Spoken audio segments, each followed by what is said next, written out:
दिवस कथा में विधिवत प्रवेश से पूर्व 2 क्षण प्रभु का गुणगान। जय राम जय राम जय जय राम, जय राम जय राम जय जय राम, जय राम जय राम जय जय राम, जय राम जय राम जय जय राम, जय राम जय राम जय जय राम, जय राम जय राम जय जय राम, जय राम जय राम जय जय राम, जय राम जय राम जय जय राम, जय राम जय राम जय जय राम, जय राम जय राम जय जय राम, जय राम जय राम जय जय राम, जय राम जय राम जय जय राम, जय राम जय राम जय जय राम, जय राम जय राम जय जय राम। बोल वृंदावन बिहारी लाल की जय हो, रामचंद्र भगवान की जय।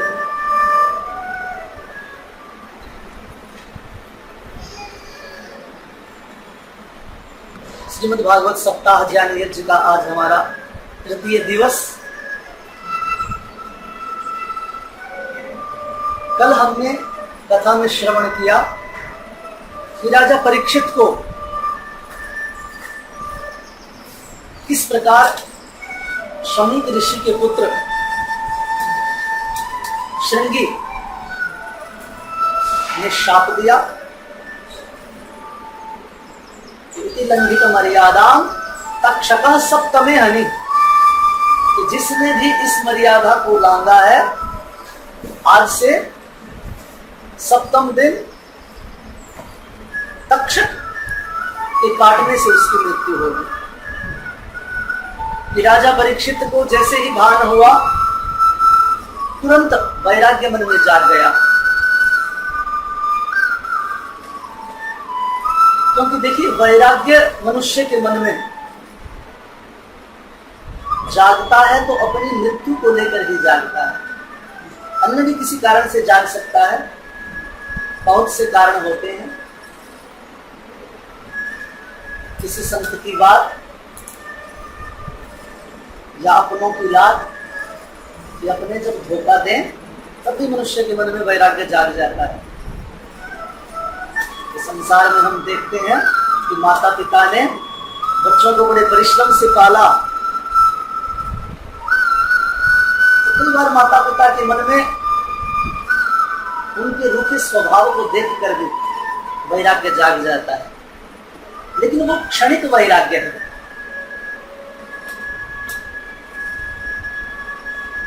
यहां पर राजा परीक्षित के मन में वैराग्य का भाव आया है, क्योंकि जान लिया है कि आज से 7वें दिन मृत्यु हो जाएगी। गंगा तट पर अनशन कर बैठ गए हैं। ऋषियों का समूह चारों तरफ बैठ गया है, क्योंकि संपूर्ण भारत में यह चर्चा हो गई, यह बात पहुंच गई कि धर्मात्मा राजा को श्राप लगा है। जो भी संत आता महाराज परीक्षित प्रणाम करते और एक ही प्रश्न करते कि यस्य सप्त दिनानंतरम मृत्यु भविष्यति सः किं कुर्यात् कथम तस्य कल्याणम स्यात्। कि 7 दिन के बाद जिसे पता है उसकी मृत्यु होगी, उसका कल्याण कैसे होगा।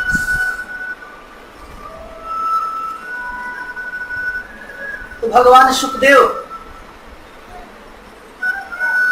तत्राभवत् भगवान व्यासपुत्र, कि भगवान व्यासपुत्र शुकदेव जी महाराज जो परीक्षित के कल्याण के लिए ही कि मानो वहां पधारे हो, ऐसा स्वरूप है, बिल्कुल दिगंबर, कि शरीर पर कोई वस्त्र नहीं है, बाल खुले हैं, उन्मत्त की तरह व्यवहार कर रहे हैं, जिन्हें संसार से कोई मतलब ही नहीं है, निज लाभ तुष्टा, केवल अपनी भक्ति के लाभ से जो संतुष्ट हैं। निजाया श्री राधाया अथवा श्री राधा कृष्ण यो तयो दर्शनम एवं लाभस्तेन संतुष्ट। श्री राधा और कृष्ण के दर्शन से ही जिन्हें संतुष्टि मिलती है, ऐसे सुखदेव जी महाराज चले आ रहे हैं। गंगा तट के आसपास बालक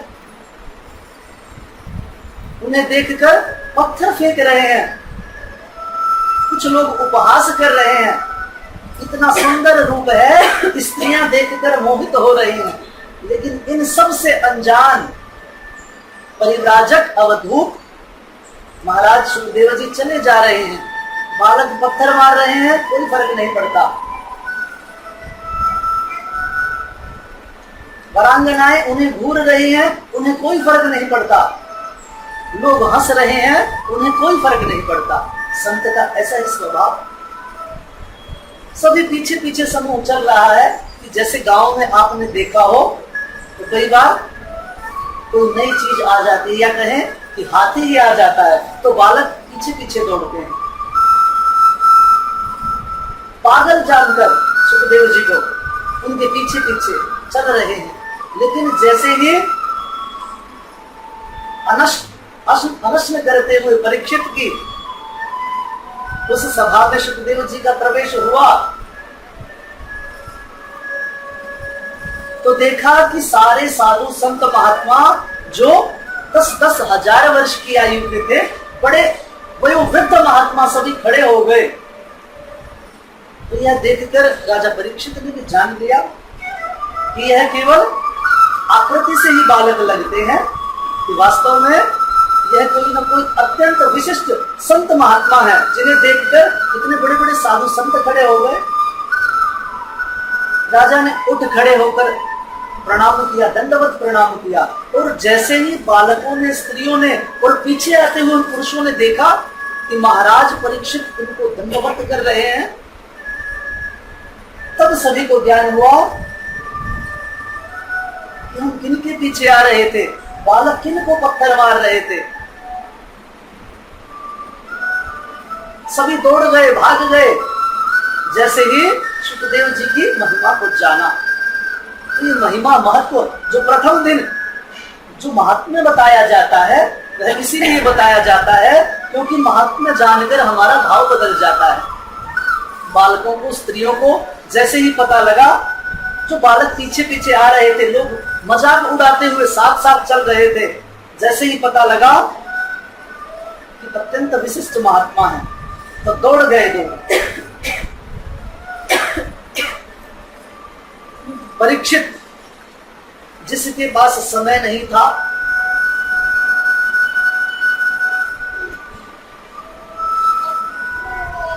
दंडवत कर वाद्य अर्घ्य किया, स्तुति की और सीधा प्रश्न किया कि प्रभु मेरा कल्याण कैसे होगा। सीधा प्रश्न किया कि म्रियमाणस्य किम कर्तव्यम, कि म्रियमाण का क्या कर्तव्य है।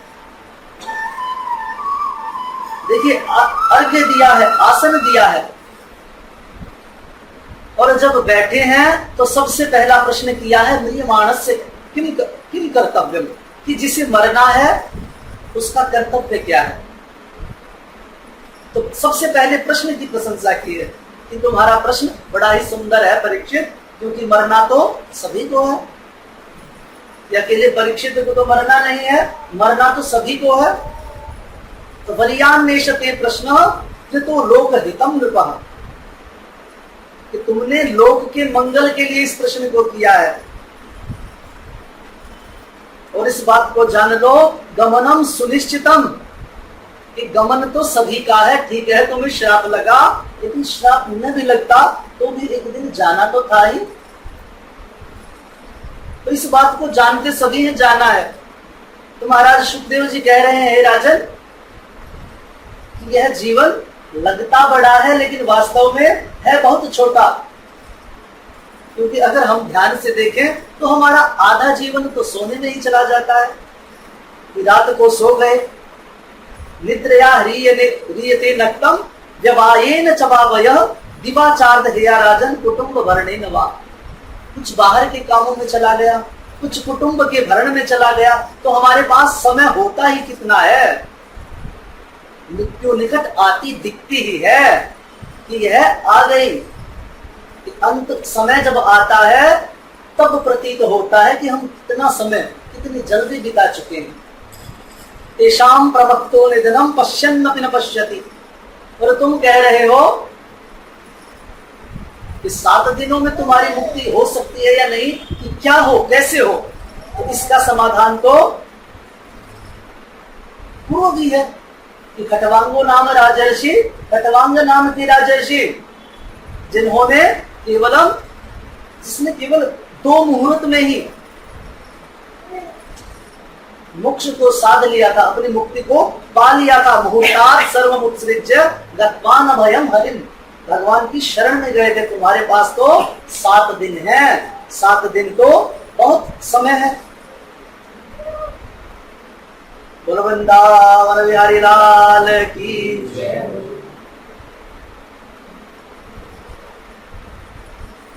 हे परीक्षित, मृत्यु सभी की है और 7 दिन तुम्हें मिले हैं। यह 7 दिन केवल तुम्हारे लिए नहीं है, सभी के लिए 7 दिन है। क्योंकि वास्तव में अगर हम देखें तो एक सप्ताह में यही 7 दिन होते हैं, रविवार से लेकर शनिवार तक। और मृत्यु सभी की इन 7 दिनों में ही होती है। तो इनसे अलग दिन तो बनता नहीं है। ये कोई महीना तो है नहीं जो पुरुषोत्तम मास की तरह महीना अलग बना दिया हो। तो दिन तो ये 7 ही होते हैं। तो परमहंस परिव्राजकाचार्य व्यासनंदन सुखदेव जी महाराज कह रहे हैं कि हे राजन, कि आया है सो जाएगा राजा रंक फकीर, एक सिंहासन बढ़ी चले एक बंधे जंजीर। इस बात को सदा याद रखो, जिसका जन्म हुआ है उसे संसार से जाना ही पड़ेगा।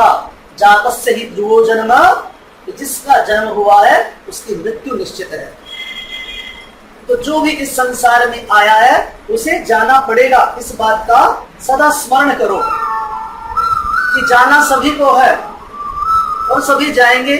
लेकिन सबसे बड़ी जो समस्या है वह क्या है कि जाना सभी को है, लेकिन अपने जाने के विषय में सोचता कोई नहीं है।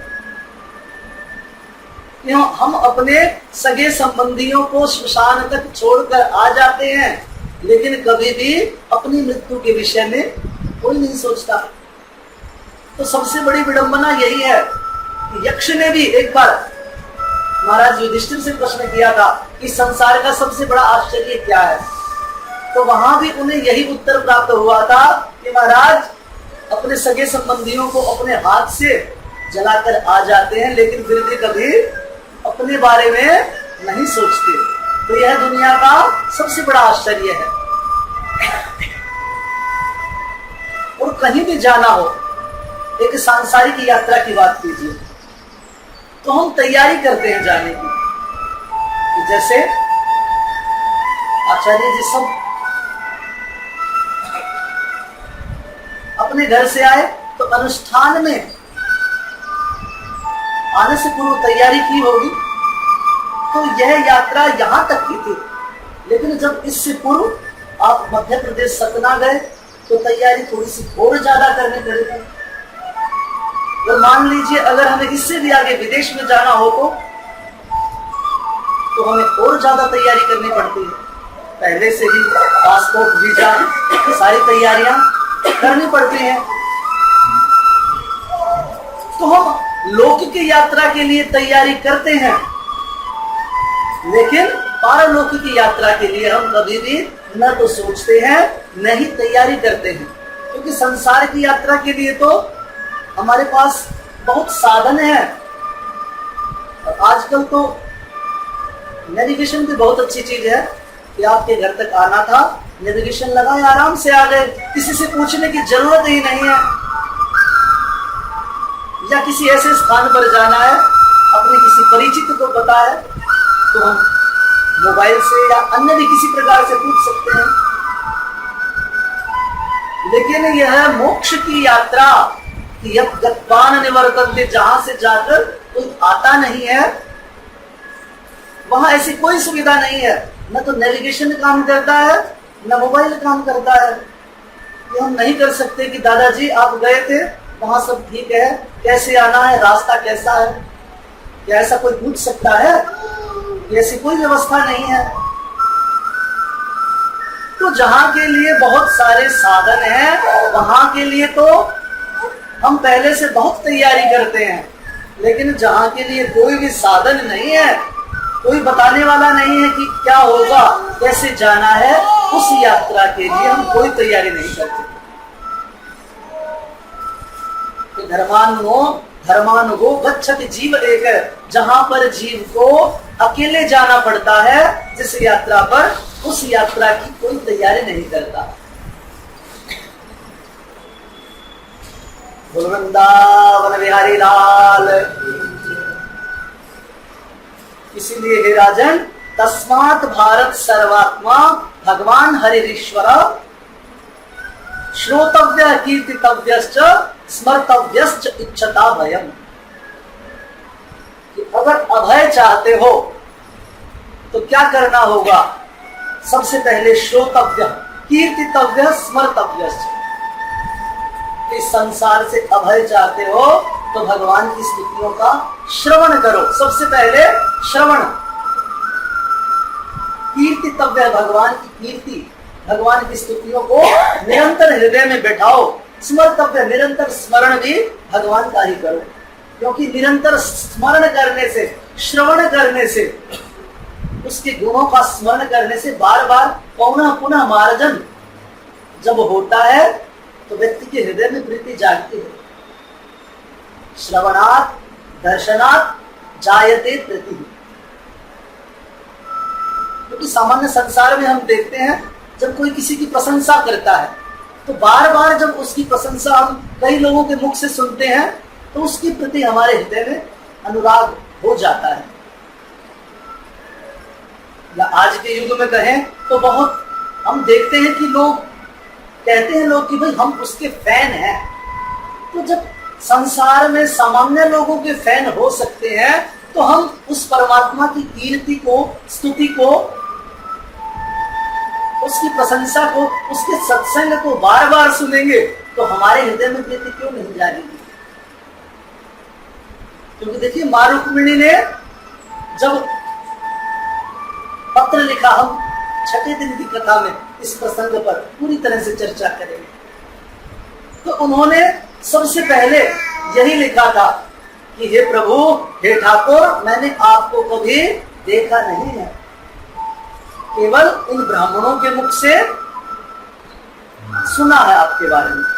श्रुत्वा गुणान भुवन सुंदर शृण्वताम्ने, मैंने केवल, क्योंकि जब रुक्मिणी छोटी थी तो माँ सत्संग में लेकर जाया करती थी, कथा में लेकर जाया करती थी, तो विप्रों से, ब्राह्मणों से, सत्संग से भगवान की महिमा को सुनकर रुक्मिणी के हृदय में भगवान के प्रति प्रेम जागा था। तो इसीलिए कहा कि सबसे पहले सुनो, सुनाओ और फिर ध्यान करो। हे राजन, इस क्रम में 4 बातों का तुम्हें विशेष ध्यान रखना है। जितासनो जितश्वासो जित संगो जितेंद्रिय स्थूले भगवतो रूपे मनः संधारयेत् धिया। इन 4 सोपानों को सबसे पहले ध्यान करना होगा। सबसे पहले जितासनो, आसन को जीतना, कि सम्यक उपवेशनम जितासनम, कि जिस प्रकार से बैठ पाए, क्योंकि साधना सबसे पहले उपवेशन से ही प्रारंभ होगी। जित श्वासो, प्राणायाम के द्वारा श्वास पर विजय पाना, जैसे ध्रुव जी महाराज ने पाई। जित संगो, मोह पर विजय पाना, जो बड़ा कठिन है। जितेंद्रिय, इंद्रियों पर विजय पाना, मोह पर विजय पाना, इंद्रियों पर विजय पाना, जो कि सबसे कठिन काम है। क्योंकि देखिए कहना आसान है, वास्तव में बड़ा मुश्किल है। मोह क्यों कहा? एक सामान्य उदाहरण से हम समझ सकते हैं कि हम मार्ग में कहीं भी जा रहे हैं, कि मार्ग में कोई भी दुर्घटना हुई है, हमने देखा, देखकर एक बार आह किया, हम सीधे चल दिए, ज्यादा फर्क नहीं पड़ा। लेकिन वही अगर हमारा कोई रिश्तेदार संबंधी होता तो वहां खड़े भी होते, शायद आंसू भी आ जाते। ऐसा क्यों हुआ? संग, मोह, इस मोह के कारण। तो कहा जित संग जितेंद्रिय, जितेंद्रिय से क्या अभिप्राय है? जितेंद्रिय से अभिप्राय है कि इंद्रियों पर विजय पाना। आंख उसी का दर्शन करे जो दर्शनीय है, कान उन्हीं का श्रवण करे जो श्रवणीय है, जिह्वा उसी का आस्वादन करे जो आपके लिए सही है। मन में वही विचार आए जो भगवान में हमारी प्रीति बढ़ाएं। बोलो वृंदावन बिहारी लाल की। संतों जैसा आचरण। तो भगवान शुकदेव समझा रहे हैं कि हे राजन, कि जिस प्रकार से संत इन चारों सोपानों को पार कर ईश्वर के भरोसे ही रहते हैं, उस प्रकार का ही आचरण हो। क्योंकि देखिए परमात्मा सर्वरक्षक, सर्वनियंता, अंतर आत्मदृक भगवान को कहा है कि परमात्मा वह है जो गर्भ से ही बालक की रक्षा करते हैं। मां के गर्भ में रक्षा की, कि जब तक उसके पास, बालक के पास कोई साधन नहीं था, और नाव के माध्यम से, तो मां के माध्यम से बालक ने अन्न ग्रहण किया, भगवान ने उसकी रक्षा की। जैसे ही वह बालक मां के उदर से बाहर आया, कि मां के स्तनों में स्वयं दूध आ गया। कुछ दिनों के बाद जैसे ही मां के स्तनों का दूध समाप्त हुआ, बालक के दांत आ गए, पुनः अन्न की व्यवस्था की। तो सुखदेव जी कह रहे हैं कि राजन, कि जो ईश्वर जन्म से पूर्व और जन्म के बाद सर्वतः रक्षा करता है, उसी के भरोसे रहे। न जाने क्यों लोग उस परमात्मा को छोड़कर व्यर्थ में इन सांसारिक धनिकों के पीछे भागते हैं। और देखिए यह सच भी है कि हम सब पर विश्वास करते हैं। अपने घर से लीजिए, माता पिता पे भी करते हैं, करना भी चाहिए। अपने धन पर, अपने बैंक बैलेंस पर विश्वास करते हैं कि काम आएगा। अपने मित्रों पर विश्वास करते हैं कि ये मेरा साथ दे सकता है। अपने बॉस पर विश्वास कर सकते, नहीं ये मेरा साथ देगा।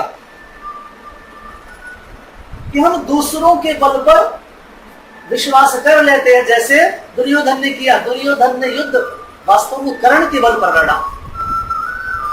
ये मेरा मित्र है, ये अंतिम समय तक साथ रहेगा। लेकिन क्या किसी से भी की गई आशा हमें सब कुछ दिला सकती है?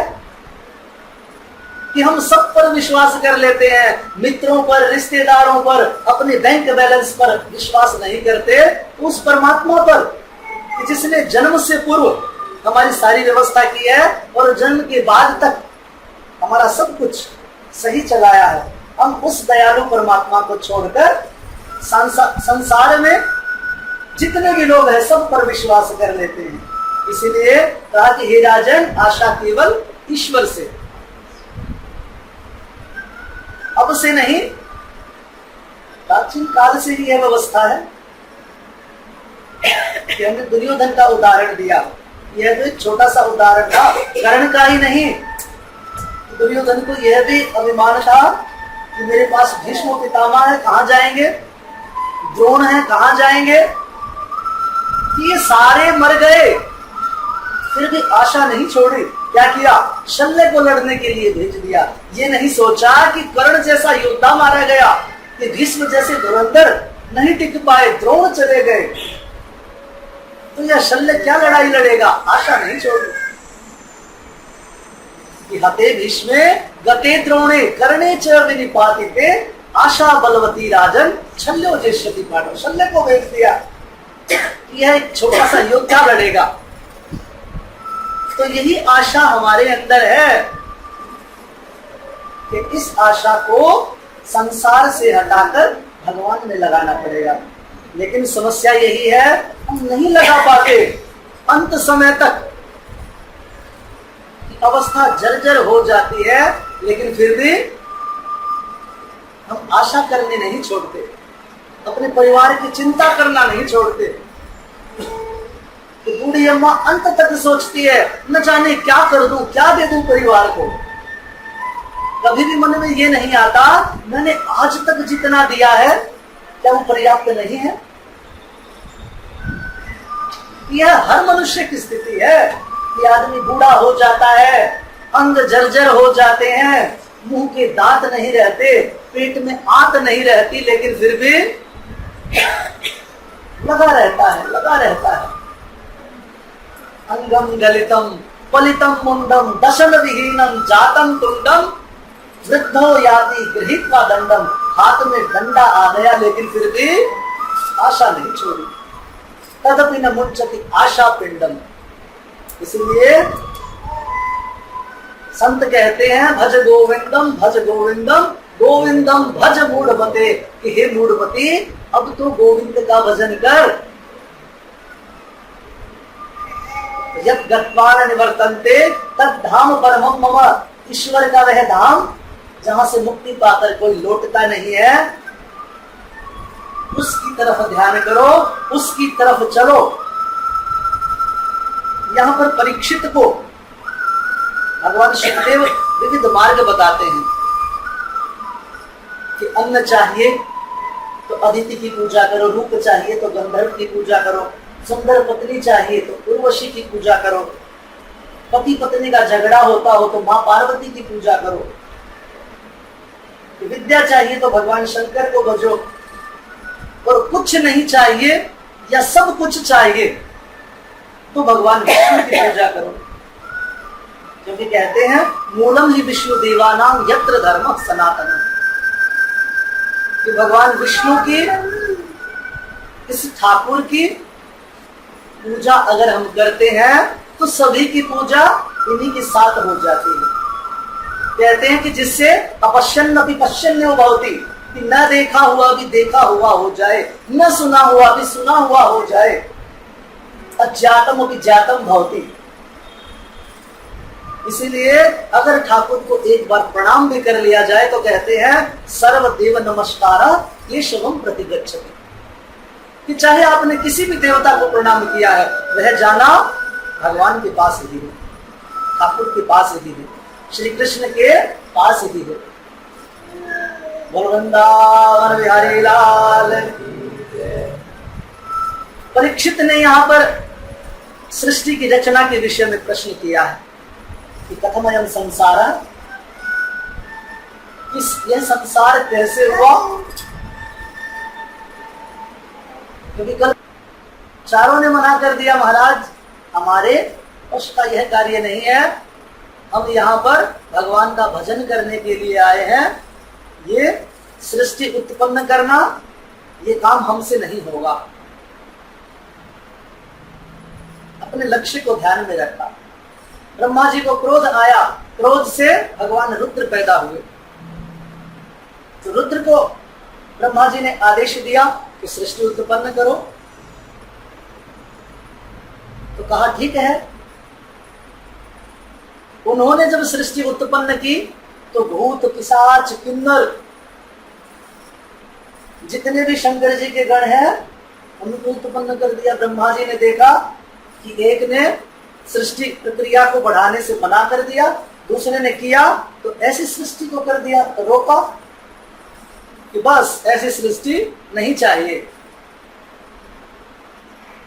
इसके पश्चात 10 मरीचि, अत्रि, अंगिरसा आदि 10 ऋषियों को उत्पन्न किया। वाणी से ब्रह्मा जी ने सरस्वती को उत्पन्न किया। छाया से कर्दम ऋषि को उत्पन्न किया। लेकिन मैथुनीय सृष्टि को प्रारंभ करने के लिए सबसे पहले उत्पन्न किया है मनु जी महाराज और शत्रुपा को, कि जाओ और इस सृष्टि को आगे बढ़ाओ। इसीलिए सबसे पहले, क्योंकि मनु हमारी सृष्टि के प्रथम पुरुष हैं, इसीलिए मनु के कारण मानव, हम मानव कहलाए। ये मनु शत्रुपा तो उत्पन्न किया कहां, कि जाओ सृष्टि को बढ़ाओ, सृष्टि को चलाने का काम आपको करना है। तो भगवान मनु निवेदन करते हैं कि ब्रह्मा जी सृष्टि को तो चलाएंगे, लेकिन चलाएं कहां से, क्योंकि पृथ्वी को तो हिरण्याक्ष खींच कर ले गया है, कि पाताल में ले गया। तो ब्रह्मा जी ने विचार किया, विचार करते हुए ठीक आए और वहीं से भगवान वाराह उत्पन्न हुए। बोल वाराह भगवान की जय। दुष्ट हिरण्याक्ष से पृथ्वी को छुड़ाया, दुष्ट का संहार किया और पुनः पृथ्वी को अपने स्थान पर स्थापित किया। तो यहां पर राजा परीक्षित प्रश्न कर रहे हैं कि प्रभु ये हिरण्याक्ष कौन था, इसके विषय में बताइए। क्योंकि हिरण्याक्ष और हिरण्याकश्यपु दो भाई थे, यह हिरण्याक्ष कौन था, कैसे इसका जन्म हुआ, मैं जानना चाहता हूं।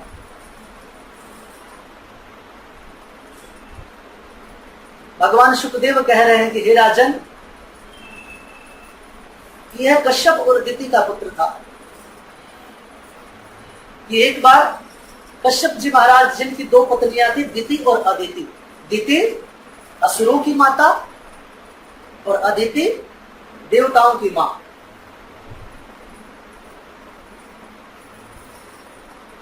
एक बार मां दिति ने संध्या के समय में अपने भर्ता कश्यप जी महाराज से रति का निवेदन किया, काम क्रीड़ा का निवेदन किया। क्योंकि संध्या का समय था, ऋषि कश्यप ने समझाया देवी कि यह वेला संध्या वंदन की है, पूजा स्तुति की है। इस समय काम क्रीड़ा रति बिल्कुल अनुचित होगी। लेकिन दिति ने दुराग्रह किया कि महाराज, एक पति का कर्तव्य है कि पत्नी की इच्छा को पूरी करे। कि जब दुराग्रह किया तो कश्यप ऋषि को उनकी इच्छा पूरी करनी पड़ी।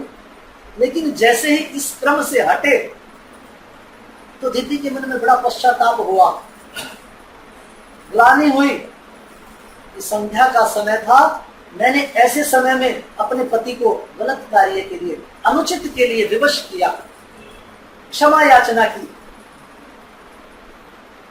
तो कश्यप ऋषि ने कहा कि हे देवी, तुमने अपने 2 क्षण की लोभ के लिए यह अनुचित कर्म किया और करवाया। तो इस 2 क्षण की हानि यह होगी कि इन 2 क्षणों का के बदले तुम्हें 2 राक्षस पैदा होंगे। उन्हीं के शाप से हिरण्याक्ष और हिरण्याकश्यप, जो भगवान के द्वारपाल थे, जिन्हें सनत कुमारों का श्राप लगा था, यह वही राक्षस था।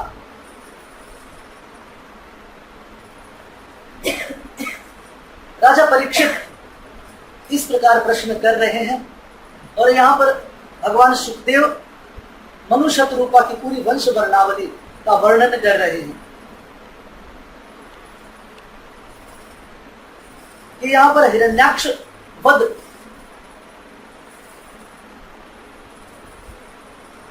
भगवान ने 12 अवतार में किया। इस कथा का मुख्य भाव, कथा के विस्तार का भाव यह है कि संध्या के समय में संध्या वंदन पूजा अर्चन ही होना चाहिए, 4 काम विशेष रूप से नहीं होने चाहिए।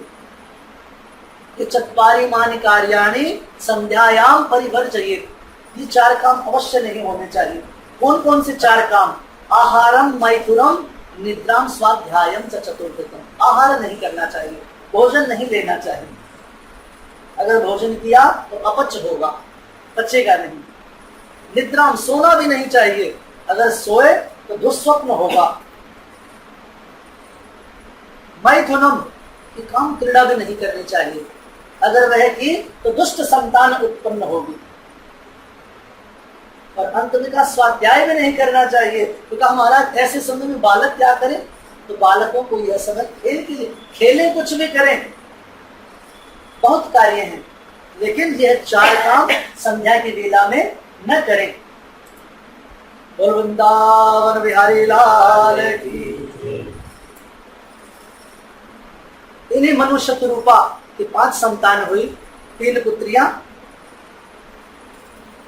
2 पुत्र। तो सबसे पहले ये 3 पुत्रियां देवहूति, आपूति, प्रसूति। मां देवहूति के चरित्र का वर्णन किया कि इनका विवाह कर्दम ऋषि से हुआ। कर्दम ऋषि जो गृहस्थ में आना ही नहीं चाहते थे, लेकिन भगवान के कहने पर, समझाने पर कि तुम्हारे यहां भगवान गृहस्थ में जब प्रवेश करोगे तो आएंगे, इस बात पर कर्दम ऋषि ने विवाह करना स्वीकार किया। कि विवाह हुआ देवहूति का ऋषि कर्दम से। कि विवाह हुआ, बहुत वर्षों तक देवहूति ने अपने पति की सेवा की, इतनी सेवा की कि सेवा में संलग्न रहते हुए वृद्धावस्था आ गई। और अंत तो गत्वा जब कर्दम ऋषि की समाधि टूटी, प्रसंग का पुनर्ज्ञान हुआ, तो कहा कि हे देवी, मैं तुम्हारी सेवा से संतुष्ट हूं। इनकी इच्छा पूर्ति के लिए, क्योंकि देवहूति ने यहां पर जब प्रसन्न होकर कर्दम ने वरदान देने को कहा, तो प्रभु गृहस्थ आश्रम में प्रवेश किया था। तो एक स्त्री की इच्छा होती है कि गृहस्थ आश्रम में प्रवेश करे तो उसकी भी संतान हो। सुंदर कामक विमान में विहार किया, 9 बेटियां हुई। कर्दम ऋषि जाने लगे, मां देवहूति ने रोका कि भगवान 9 पुत्रियां हैं, पुत्रियां अपने घर चली जाएंगी, कि एक पुत्र को हो। तो 10वीं संतान के रूप में कपिल भगवान स्वयं आए हैं। बोल कपिल भगवान की जय, कपिल जी महाराज की जय, वृंदावन बिहारी लाल की जय। कि भगवान कपिल का जन्म हुआ। ब्रह्मा जी जिन्होंने 10 पुत्रों को उत्पन्न किया था, नारद जी को छोड़कर शेष 9 पुत्रों के साथ जन्मोत्सव पर पधारे। यहीं पर कर्दम ऋषि ने अपनी 9 पुत्रियों के विषय में ब्रह्मा जी से बात की कि आपके 9 पुत्र हैं, मेरी 9 पुत्रियां हैं, कि अगर आप माने, अगर आप अनुमति दें तो कहीं ना आपको जाने की आवश्यकता पड़ेगी, ना मुझे ढूंढने की आवश्यकता पड़ेगी। तो इस प्रकार ब्रह्मा जी के 9 पुत्रों का विवाह कर्दम ऋषि की 9 पुत्रियों से हुआ। अब ऋषि ने, कर्दम जी महाराज ने अनुमति मांगी, देवी अब मुझे जाना चाहिए।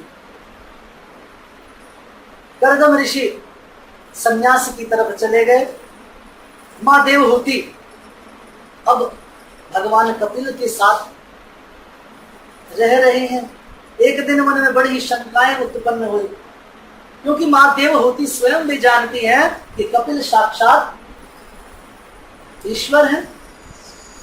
तो प्रश्न कर रहे हैं कि निर्विन्ना नितराम भूमन असदिंद्रिय कर्षणा येन संभाव्यमानेन प्रपन्नान धन संप्रभा। असद इंद्रिय संकर्षणात्, ये न संभाव्य माने न कि यहाँ पर माँ देवहूति कपिल भगवान से प्रश्न कर रही है कि हे पुत्र, सर्व प्रकारेण सुखी अहम, कि मैं सब प्रकार से सुखी हूं। कि अनुसुईया जैसी पुत्री, रघु जैसे दामाद, अत्रि जैसे दामाद, तुम जैसा मेरा पुत्र, सब कुछ है, धन धान्य लक्ष्मी वैभव सब कुछ है, लेकिन मेरा मन फिर भी व्यतिरिक्त, मेरा मन फिर भी खाली खाली है, पृथक है, कि मानो कुछ ढूंढ रहा है। तो यहाँ पर भगवान कपिल ने अपनी माँ को सुंदर नवधा भक्ति का उपदेश दिया है। प्रथम भक्ति कर संतन कर संगा, कि माँ को बताया है कि माँ, नवधा भक्ति का उपदेश देकर कि माँ अब इस समय आपको मन भगवान में लगाना चाहिए। तो माँ ने कहा कि मैं लगाना चाहती हूं, लेकिन मन न लगे तो क्या किया जाए।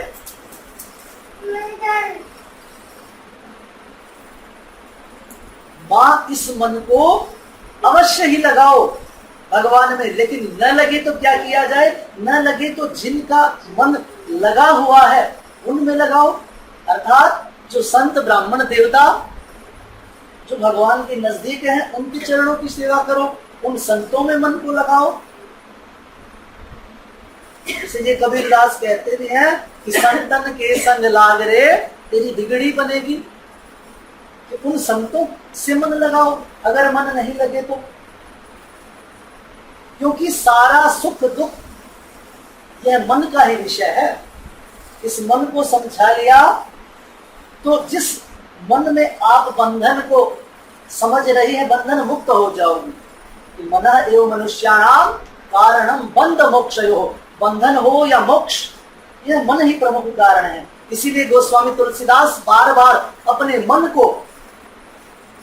को साक्षी मानकर बार बार श्री रामचंद्र जब स्तुति भी करते हैं तो श्री रामचंद्र कृपालु भज मन हरण भव भयदा, बार बार अपने मन की तरफ इशारा करते हैं। तो इस मन पर किस प्रकार इसे भगवान में लगाया जाए। अगर सीधा न लगे तो जिनका मन लगा है उन संतों में लगाओ। क्योंकि आज प्रश्न था संगति का, कि संगति कैसे अफेक्ट करती है, कि संतों की संगति का क्या लाभ होगा। देखिए, जैसी संगति करेंगे हम वैसे अपने आप ही बन जाएंगे। कि सामान्यतः आज समाज में हम देखते हैं कि अगर हम पापियों के साथ बैठना शुरू कर देंगे तो उन्हीं के जैसी हमारी प्रवृत्ति बन जाएगी। एक सामान्य आदमी, ठीक ठाक आदमी को हम देखते हैं कि जुआरियों के साथ बैठना शुरू कर दिया, उन्हीं की तरह बात करने लगा। शराबियों के साथ बैठा, उन्हीं की तरह बात करने लगा। अगर सामान्य भाषा में कहें तो चाहे पहलवानों के साथ बैठे, नेताओं के साथ बैठे, जैसे लोगों के संग बैठेगा उनका प्रभाव अवश्य आएगा। तो जब इन पापियों की संगति प्रभावित करती है तो संतों की संगति क्यों प्रभावित नहीं करेगी। एक छोटा सा दृष्टांत है। एक तोते को एक राजा के पास पकड़ कर लाया गया। दो तोते जो कभी अलग हो गए थे, एक का नाम सुपंखी, दूसरे का कुपंखी। सुपंखी संतों के आश्रम में रहा, कुपंखी वैशाल्य भवन में रहा।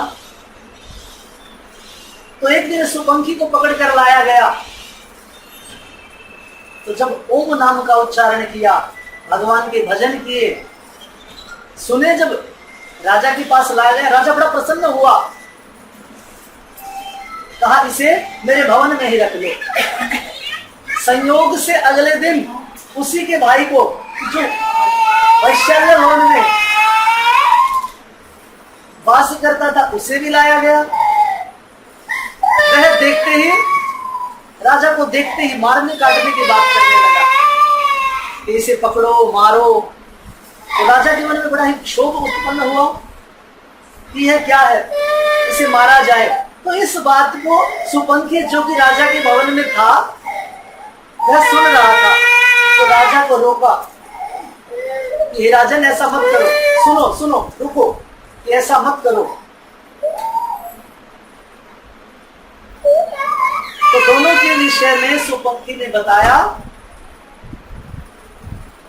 कि एक तोता दूसरे तोते को जब मारने लगे तब बता रहा है कि अहम मुनीनाम वचनम शृणोमि शृणोति चासौ यवनस्य वाक्यम न तस्य दोषो न च मे गुणोयम संसर्गजा दोष गुणा भवन्ति। कहा महाराज अहम मुनीनाम वचनम शृणोमि, कि मैं तो मुनियों का सत्संग सुनता हूँ। शृणोति चासौ यवनस्य वाक्यम, यह दुष्टों की बात सुनता है, व्यभिचारियों की बात सुनता है, तो इसमें मेरा कोई गुण नहीं है, इसका कोई दोष नहीं है। जो आदमी जैसी संगति करता है वैसा ही बन जाता है। तो संतों के चरणों में अगर ध्यान लगाया जाएगा तो बुद्धि वैसी ही पवित्र होगी। तो माँ को विविध प्रकार से समझा रहे हैं। माँ ने पुनः प्रश्न किया कि पुत्र कैसे पता लगेगा कि संत की परिभाषा क्या है, कि कैसे पता लगे यह संत है या नहीं है, क्योंकि आजकल बड़ी समस्या है कि संत को पहचानना बड़ा कठिन है। क्योंकि देखा कि द्वापर में तो रावण भी संत के वेश में आ गया, काल ने भी संत के वेश में हनुमान जी को ठगने का प्रयास करता है। इसीलिए गोस्वामी लिखते भी हैं कि तुलसी देख सुवेश भूलई मूढ़ न चतुर नर। जो व्यक्ति समझदार होता है केवल वेश देखकर, कि भगवा कपड़े देख लिए, केवल वेश देखकर प्रभावित नहीं होगा, उसके गुण और आचरण भी देखेगा। तुम्हारा असली और नकली की पहचान कैसे हो, सही साधु के लक्षण क्या है? तो सुखदेव जी कह रहे हैं कि हे राजन, साधु के लक्षण क्या है? तितिक्षवः कारुणिकः सुहृदः सर्वदेहिनां अजात शत्रवः शांता माधव साधु भूषणः। कि साधु के लक्षण बताए महाराज। साधु संत कैसा हो? कि तितिक्षवः बंधु सहनम तपः, सर्दी और गर्मी विविध प्रकार के दुखों को सहन करने की क्षमता उसके अंदर हो। तितिक्षवः कारुणिकः, हृदय में करुणा हो, किसी का दुख देखकर दुखी हो। कि संत हृदय नवनीत समाना, मक्खन के जैसा, नवनीत के जैसा उसका हृदय हो। सुहृद सर्वदेही नाम, सभी से मित्रता का भाव रखे। सुहृद सर्वदेही नाम कहा कि जिस प्रकार जैसा भाव अपने शरीर के प्रति हमारा होता है वैसा सभी के प्रति रखे। उदाहरण दिया यहाँ पर, मान लीजिए कि अपने शरीर के जैसा क्यों कहा? तो श्रीमद् भागवत में बड़ा ही सुंदर श्लोक है जिसका भाव यह है कि मान लीजिए हमारी जिह्वा दांतों के बीच में आ गई। कई बार आ जाती है, सभी की आती है। कोई हमें कितना ही भड़काए कि यह जिह्वा बड़ी कोमल है, यह दांत बड़े दुष्ट हैं, 32 मिलकर एक को मारते हैं, चाहे कोई कितना ही भड़काए, अपने दांतों को कोई नहीं तोड़ेगा, कितना भी भड़काए कोई। तो ऐसी ही स्थिति संत की होनी चाहिए कि समाज कितना भी कुछ भी उकसाए, लेकिन उसका भाव सर्वदेही नाम, सुहृद मित्र जैसा भाव उसका अपने शरीर में है, वैसा ही भाव उसका सभी प्राणियों में होना चाहिए।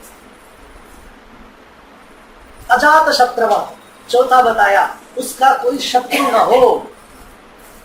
आजकल हम देखते हैं कि साधु संतों के साथ बड़ी सिक्योरिटी रहती है, बड़े बड़े बंदूकों वाले दिखाई देते हैं। तो साधु को किसका भय?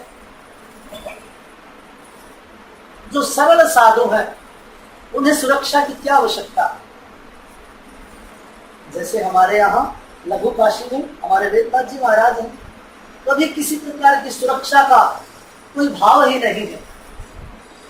कि साधारण रूप से इतना प्रसिद्ध पीठ है भिवानी का, बड़ा यश है महाराज जी का, लेकिन जहां भी जाते हैं ऐसे ही जाते हैं, कभी कोई सुरक्षा का। अजात शत्रु, तो साधु कैसा हो? ऐसा ही कि जिसका कोई शत्रु न हो। भगवान कपिल कह रहे हैं कि मां यह साधु की व्याख्या है। साधु के विषय में इस प्रकार से जाने और न जान पाए कि हमें ज्ञान नहीं है, तो क्या किया जाए? दूर से ही प्रणाम कर लिया जाए। सकल लोक में सबको वंदे। तो यहाँ पर भगवान कपिल माँ को अष्टांग योग नवदा भक्ति का उपदेश देते हैं। विविध प्रकार से माँ को संतुष्ट कर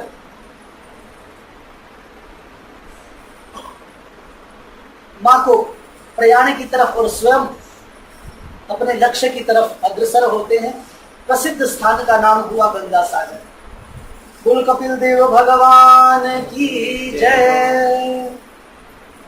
मनोस्तु शतरूपायां तिस्रः कन्याश्च जज्जिरे आकूति देवहूतिश्च प्रसूतिरिति विश्रुतः।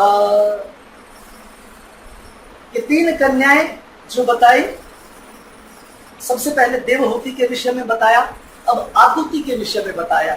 यह आकुति जिनका विवाह रुचि प्रजापति से हुआ और इन्हीं के यहाँ भगवान यज्ञ नारायण आए। इसके पश्चात तीसरी कन्या इनकी प्रसूति, जिनका विवाह दक्ष प्रजापति से हुआ। इनकी 16 कन्याएं हुई।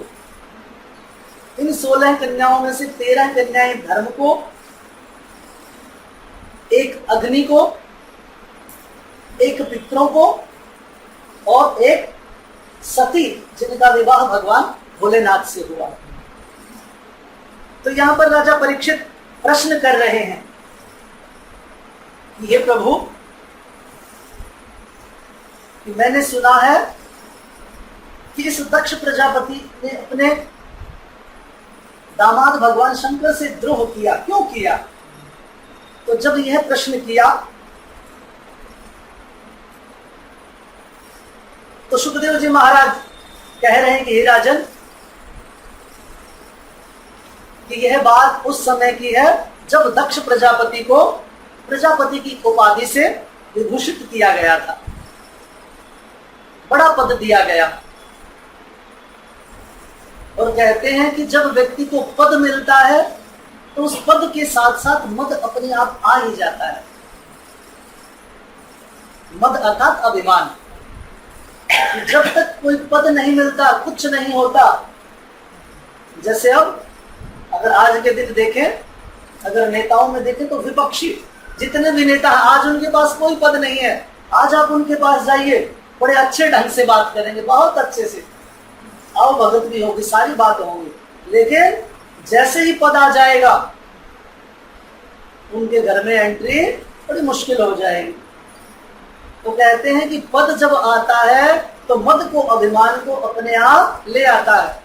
क्योंकि कहते हैं जब व्यक्ति ऊंट पर बैठता है तो न चाहकर भी उसकी गर्दन अपने आप हिलने लग जाती है, ऐसे ऐसे हिलती है गर्दन। इसका मतलब न चाहते हुए भी अभिमान उसके अंदर प्रवेश कर ही जाता है। तो दक्ष प्रजापति के स्वागत के लिए देवताओं ने बड़ी सभा की है। उस सभा में सारे देवता, भगवान ब्रह्मा विष्णु महेश सभी विद्यमान। दक्ष प्रजापति आया, सभी खड़े हुए, केवल 3 लोग नहीं खड़े हुए, ब्रह्मा जी, भगवान विष्णु और भगवान शंकर। तो सभी खड़े हुए, सभी ने प्रणाम किया।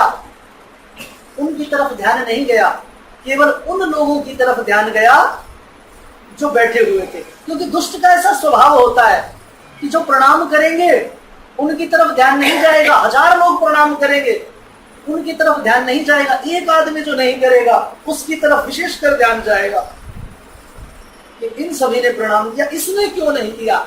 इतनों ने किया, उसकी कोई बात नहीं, इसने क्यों नहीं किया? दुष्ट का, अभिमानी का ऐसा ही स्वभाव। तो देखा ये 3 लोग कौन बैठे हैं। सबसे पहले ब्रह्मा जी पर ध्यान गया, मेरे पिता है, कोई बात नहीं। फिर भगवान विष्णु पर ध्यान गया कि भगवान है, साक्षात परमात्मा है, कोई बात नहीं। फिर ध्यान गया शंकर जी पर। तो जैसे ही शंकर जी पर ध्यान गया, आग बबूला हो गया कि यह शंकर, यह तो मेरा दामाद है और दामाद तो पुत्र के समान होता है, यह मुझे प्रणाम नहीं कर रहा। क्योंकि भगवान शंकर हर समय ध्यान में रहते हैं, समाधि में रहते हैं। ध्यान नहीं था तो न जाने क्या क्या कहने लगा। कि श्रूयताम ब्रह्म ऋषियो ने सह देवा सहग्नय साधुनाम ब्रुवतो व्रतम ना ज्ञानात न मत्सरात्। कि ये साधुओं की सभा में, सभ्यों की सभा में असभ्यों को किसने बुलाया है? तो सभी देवता बड़े हैरान भी कहे किसको रहे हैं कि सभ्यों की सभा में असभ्य कौन आ गया, कि जिन्हें मर्यादा का ही ध्यान नहीं है, कि कोई आता है, छोटा है, बड़ा है, किसी को प्रणाम तक नहीं जानते। तो जब इस प्रकार की बातें कही, शंकर जी कुछ नहीं बोले क्योंकि ध्यान ही नहीं था।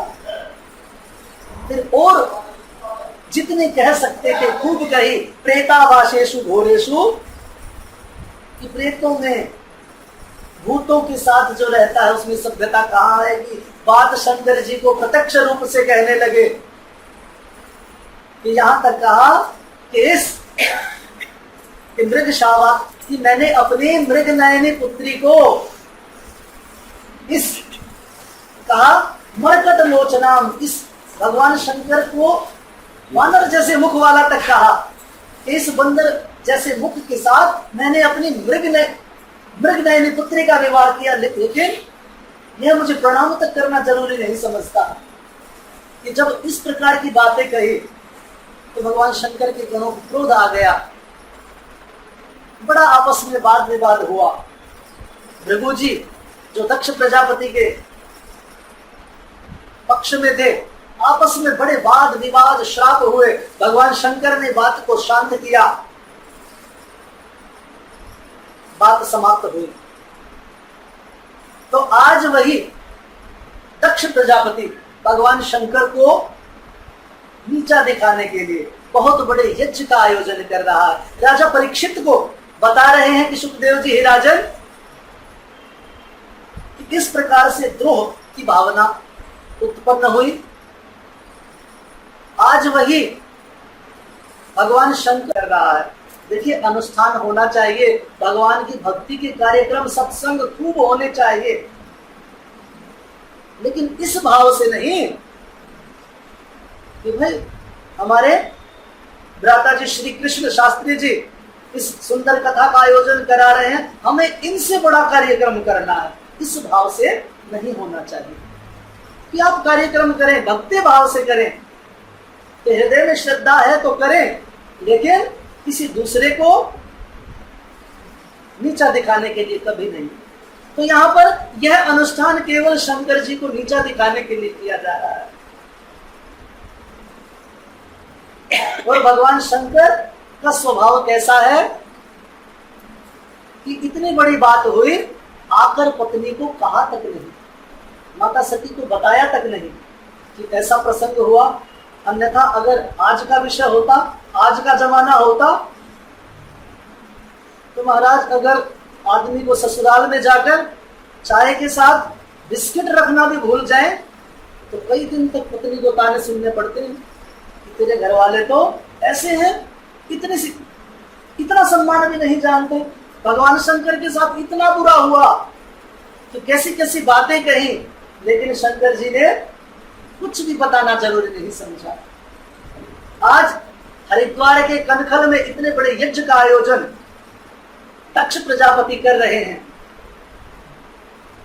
सभी देवता इस बात को जानते हैं, लेकिन देव पत्नियां जानबूझकर कैलाश के पास सिर्फ अपने विमानों को लेकर जा रही हैं। जैसा संसार में होता है, हम देखते हैं कि पड़ोसियों को पता है इनके यहाँ निमंत्रण नहीं है, लेकिन फिर भी बार बार पूछते हैं इस शादी में चलना है, इनके यहाँ जाना है, चलोगे? किस समय चलोगे? जानते हैं कि निमंत्रण नहीं है, लेकिन जानबूझकर हृदय में व्यथा उत्पन्न करने के लिए, चिढ़ाने के लिए लोग ऐसी बात करते हैं। तो आज देव पत्नियां वैसा ही व्यवहार कर रही हैं कि तैयार होकर बहुत अच्छे से अपने विमानों को कैलाश के ऊपर से लेकर जा रहे हैं। सती इस सब को देख रहे हैं। पूछ ही लिया किसी से कि जाती हुई देव पत्नियों से, आज सारे विमान हमारे घर की तरफ कहां जा रहे हैं? तो एक ने कह दिया कि तुम्हें पता नहीं है, हम सब तो तुम्हारे पिता के यहाँ ही इतने बड़े यज्ञ आयोजन हुआ है, वहां जा रहे हैं कि क्या तुम्हें निमंत्रण नहीं मिला? पुत्री तो पुत्री की बात को कैसे बताए? अपने पिता की, अपने ससुराल पक्ष की बात को रखना हो तो कोई पुत्रियों से सीखे। कहा नहीं नहीं, निमंत्रण तो आया है, अभी थोड़ा समय लगेगा। सब जानते हैं, लेकिन सती माँ को निमंत्रण नहीं है, जानती है, फिर भी बात रखने के लिए पिता की कहा नहीं नहीं, हम भी आ रहे हैं। अब सती माँ को इस प्रसंग का ज्ञान हो गया। भगवान शंकर से वार्तालाप हो रहा है कि प्रजापतिस्ते श्वसुरस्य सांप्रतम निर्यापितो यज्ञ महोत्सव किला। हे भगवान, आपके ससुर प्रजापति ने आज एक बड़ा यज्ञ महोत्सव किया है कि क्या आपको पता है? तो मां सती की शैली देखिए कि आपके ससुर कहकर संबोधन किया है, कि ये नहीं कहा मेरे पिता ने किया है। कि बात करने का तरीका इतना सुंदर है कि आपके ससुर ने इतने बड़े यज्ञ का आयोजन किया है, हमें भी चलना चाहिए। तो भगवान शंकर ने पूछा कि कोई निमंत्रण, कोई चिट्ठी, कोई कार्ड? तो मां सती, हो सकता है प्रभु भेजा हो, लेकिन आजकल डाकिए ऐसे ही कहीं निमंत्रण रह गया हो बीच में, भेजा तो जरूर होगा। भगवान शंकर जानते हैं कि हे देवी, निमंत्रण नहीं भेजा, मैं जानता हूं। सारे प्रसंग को बताया, यह निमंत्रण इसलिए नहीं भेजा और यह विशेषतः मुझे नीचा दिखाने के लिए ही यज्ञ किया जा रहा है। तो जब सती ने जाना कि किस लिए नहीं बुलाया, तो देखिए सारी बात को जानकर भी माता सती का व्यवहार देखिए। कहा प्रभु, मेरे पिता ने किया गलत, तो उनको इतने अपशब्द नहीं कहने चाहिए थे, लेकिन क्षमा करना, आपने भी कोई भला काम नहीं किया। आपके ससुर थे, पिता के समान थे, प्रणाम कर लेते तो क्या हो जाता। देखिए पॉजिटिविटी देखिए, सकारात्मकता देखिए कि जब माताओं के पिता या भाई की बात होती है तो कितनी पॉजिटिव होती है। और अगर यही बात दूसरे पक्ष की होती, अगर उसने कुछ ऐसा कहा होता तो कैसा व्यवहार होता कि यह बात तो सारी उम्र मेरे यहां रखी रहेगी। छोटी सी बात को भी कितना हम हृदय से लगा लेते हैं कि यह बात कह कैसे दी, इतने अपशब्दों की बात, इतनी बड़ी बात, लेकिन फिर भी माँ कह रही है कि भाई गलती तो आपकी भी है भोलेनाथ, अगर प्रणाम कर लेती तो क्या बात थी। अब जाने के लिए आग्रह किया कि भगवान शंकर नहीं चाहते, लेकिन बार बार हट को देखकर रोक नहीं पाए कि हमें जाना चाहिए। तो कहा देवी मैं तो नहीं जाऊंगा, तुम अगर नहीं मानती हो तो जाओ, मैं जाने के लिए भी नहीं कहूंगा।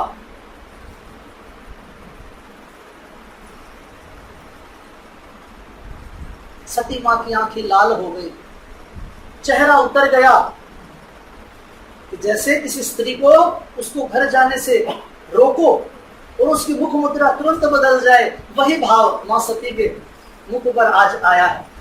तो भगवान ने देखा कि सती मानेगी नहीं, कुछ अपने गणों के साथ भेज दिया कि जाओ जाओ देवी, तो ये वही जो राम रची राखा ऊपरी तरक बढ़ावी शाखा। जब भगवान ने होनी ऐसी ही लिखी है तो होके रहेगी, कौन रोकेगा। तो वहां पर जाकर पता लगा कि स्थिति क्या है, तो बड़ा दुख हुआ। कोई भी सती से बात करने के लिए तैयार नहीं है, सती की तरफ कोई देख ही नहीं रहा है कि बहनें मजाक उड़ा रहे हैं। कोई तो आकर कहती है कि अरे सती आ गई, चलो आ गई, कोई बात नहीं, पिता ने नहीं बुलाया तो क्या बात हुई, तू आ गई, इस बहाने तुझसे मिल लिए। तो मुख पर प्रशंसा कर रही है, तू आ गई, कोई बात नहीं। लेकिन जैसे ही सती आगे बढ़ती हैं, कह रही हैं कि अगर कोई मुझे ऐसे न बुलाए तो मैं कभी ना आऊं, न जाने कैसे लोग हैं, देखो बिना बुलाए आ गई। तरह तरह के बहनों ने व्यंग किए लोगों ने देखा तक नहीं, केवल मिली एक मां, क्योंकि मां तो मां है। दक्ष प्रजापति ने अपनी पुत्री सती की तरफ देखा भी नहीं, सारी बातों को, अपमान को सहन किया, लेकिन जब यज्ञशाला में जाकर देखा कि भगवान शंकर का भाग नहीं है, तो भगवान शंकर के इस अपमान को सती सह नहीं पाई और अपने पिता को डांटने वाली भाषा में बात की कि यद्वयक्षरम नाम गिरेरितम निर्णाम सकृत प्रसंगात अगमाशु हम पिता, कि उन शंकर से द्रोह कर रहे हो जिनका 2 अक्षर का नाम शिव, कल्याण, साक्षात कल्याण को करने वाला है। कि जब वाद विवाद इतना बढ़ा कि मां ने कहा कि क्योंकि यह पापी शरीर तुझसे प्राप्त है, इसीलिए मैं इस शरीर के साथ अब जी नहीं सकती, उसी के यज्ञ में जाकर अपने प्राणों को योगाग्नि से मां सती ने छोड़ा। वहां नारद जी ने सारी बात जैसे संवाददाता बताते हैं उसी शैली में बता दी, जैसे आजकल संवाददाताओं को देखते हैं हम कि बात कोई है, बता दी कुछ। शंकर जी को सारे प्रसंग का पता लगा, बड़ा क्रोध आया, जटा से वीरभद्र को प्रकट किया, सारे यज्ञ का विध्वंस कर दिया, दक्ष प्रजापति के सिर को धड़ से अलग कर दिया। कि जब यज्ञ का नाश हुआ तो सभी देवताओं ने भगवान शंकर से प्रार्थना की, एक बकरे के मुख से दक्ष प्रजापति को पुनः जीवित किया गया और यज्ञ को संपूर्ण किया गया। बोलो शंकर भगवान की जय। यहां पर इस प्रकार दक्ष प्रजापति, यह मां जो सती है, यहां पर इनकी कथा बड़ा ही स्पष्ट संदेश हमें दे रही है कि कहां हमें जाना चाहिए, कहां नहीं जाना चाहिए। बस एक छोटी सी बात से कथा को आगे के उपक्रम में लेकर चलेंगे कि भगवान शंकर ने रोका, फिर भी मां सती जाने के लिए तैयार है। उनके मन में शंका है लेकिन फिर भी जा रहे हैं, क्योंकि मां सती का स्वभाव ही शंकालु है। यहां तक कि भगवान राम पर भी शंका कर बैठी थी। ऐसा भी प्रसंग आता है कि भगवान राम को देखकर, रोता देखकर, एक बार अगस्त्य ऋषि के आश्रम में मां सती गई थी, तो भगवान राम को रोता देखकर शंका कर ली कि शंकर जी इन्हें प्रणाम कर रहे हैं, कि स्वयं अपनी पत्नी के लिए जो आदमी रो रहा है, जंगल में भटक रहा है, इसको भगवान कहकर इसकी प्रार्थना कर रहे हैं। तो मां सती का स्वभाव ही शंकालु है, तो शंका करें, शंकालु स्वभाव ही है, आज का नहीं है, प्राचीन समय से चला रहा है। लेकिन शंका और दुराग्रह में थोड़ा सा अंतर होता है। तो यहाँ पर कथा का स्पष्ट संदेश है कि यद्यपि बिना, कहते हैं कि अनाहुत प्रविशति, कि बिना बुलाए न जाए कुछ स्थान यद्यपि ऐसे हैं, गुरु का घर, पिता का घर, अति निकट मित्र का घर हम जा सकते हैं, लेकिन विरोध हो और अगर पति की इच्छा न हो तो नहीं जाना चाहिए। क्योंकि जब विवाह में सप्तपदी फेरे होते हैं तो वहां पर भी वचन लेकर कन्या आती है कि उद्याने मध्यवस्थाने पितुर्गृह गमेति च मदाज्याम लंघयित्वा तु न गच्छेति यदि सुंदरी, कि पिता के घर में भी जाना है और पति की इच्छा नहीं है तो स्त्री को नहीं जाना चाहिए, ऐसा शास्त्र कहता है। तो ऐसा ही आचरण हमारे अंदर हो। तो यह सुंदर कथा, क्योंकि भगवान शंकर भगवान विष्णु का ही रूप है और भगवान विष्णु शंकर का ही रूप है, इसीलिए दोनों में, क्योंकि देखिए दक्ष प्रजापति भगवान विष्णु को भगवान मान रहा है लेकिन शंकर को नहीं। तो यहां पर कहा है कि शिवस्य हृदयम विष्णु विष्णुश्च हृदयम शिव, कि दोनों परस्पर हृदय हैं। यही मां सती जिन्होंने अपने प्राणों को यज्ञ में छोड़ा था, अग्रिम जन्म में हिमालय और मैना की पुत्री पार्वती के रूप में उत्पन्न हुई। बोल शंकर भगवान की जय, वृंदावन बिहारी लाल की जय। तो इस प्रकार 3 पुत्रियों के वंश की चर्चा हुई। पुत्र के वंश की चर्चा पर हम विश्राम करेंगे। केवल एक पुत्र की चर्चा, महाराज उत्तानपाद और प्रियव्रत मनु शतरूपा के 2 पुत्र। यह उत्तानपाद जिसके नाम से ही स्पष्ट होता है कि उत्तान पादौ यस्य सह, कि उल्टे हैं पैर जिसके, सिर नीचे और पैर ऊपर, अर्थात जो विपरीत आचरण करता है। और देखिए वास्तव में हम सब भी उत्तानपाद ही हैं, क्योंकि माँ के गर्भ में जब जन्म होता है तो सिर नीचे और पैर ऊपर सबके ही होते हैं। इस उत्तानपाद की 2 पत्नियां सुरुचि और सुनीति। सुरुचि जो रुचि अच्छी हो, वास्तव में अच्छी है या नहीं ये नहीं पता, लेकिन मन को अच्छी लगती है।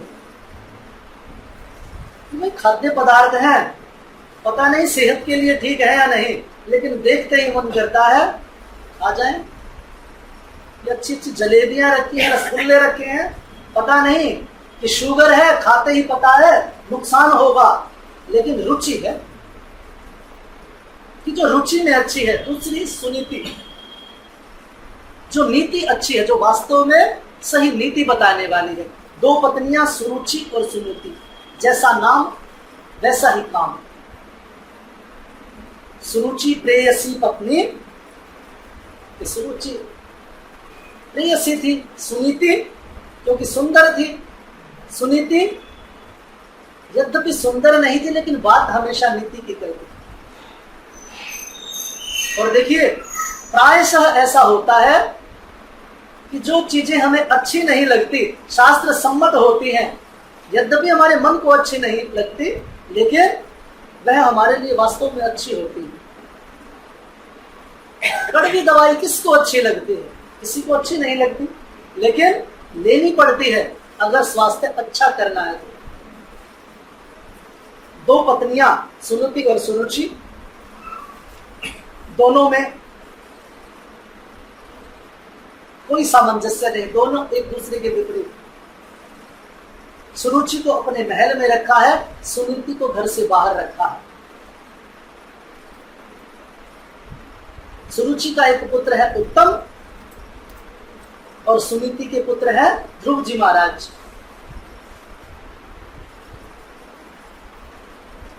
ध्रुव जी महाराज छोटे से बालक हैं, अपने पिता के विषय में बार बार मां से पूछते हैं, लेकिन मां कभी नहीं बताती। एक बार बालकों से जात हुआ कि तुम तो राजा के पुत्र हो, अपने पिता से मिलने के लिए चल दिए।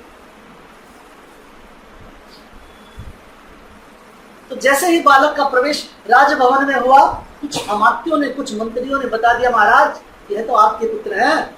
तो राजा ने जैसे ही जाना, हृदय में वात्सल्य उत्पन्न हो गया कि अरे मेरा पुत्र।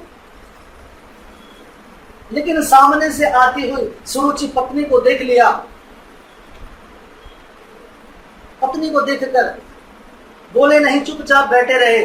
बालक भागा, पिता की गोद में चढ़ना चाहा, बैठना चाहा, लेकिन मां सुरुचि ने जब ये देखा तो बड़ा क्रोध आया। बालक को हाथ पकड़कर धक्का मारकर गिरा दिया कि अगर इस पिता की गोद में बैठना है तो नवत्स नृपतेर दिश्मियम भवान आरोढ़ रहती, इस गोद में ऐसे ही नहीं चढ़ सकता कि न गृहीतो मया यत्वम कुक्षावपि निपात्मजा। अगर इस गोद में बैठना है तो मेरी कोख से पहले तप कर, मेरी कोख में आ, इस कोख से जन्म ले, तब यह गोद तुझे मिलेगी। देखिए यहाँ पर सुरुचि के बोल बड़े कटु हैं और वास्तव में ऐसे शब्दों के द्वारा वह कितना अभिमान दिखा रही है। वह अपनी कोख को भगवान की तप से प्राप्त बता रही है।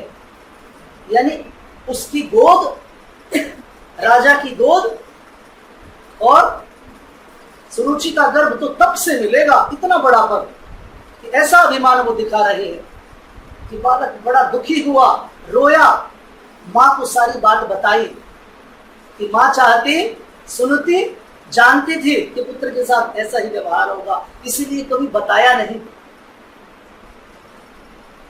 कि बालक बड़ा रोया कि माँ मेरे साथ ऐसा ऐसा व्यवहार किया।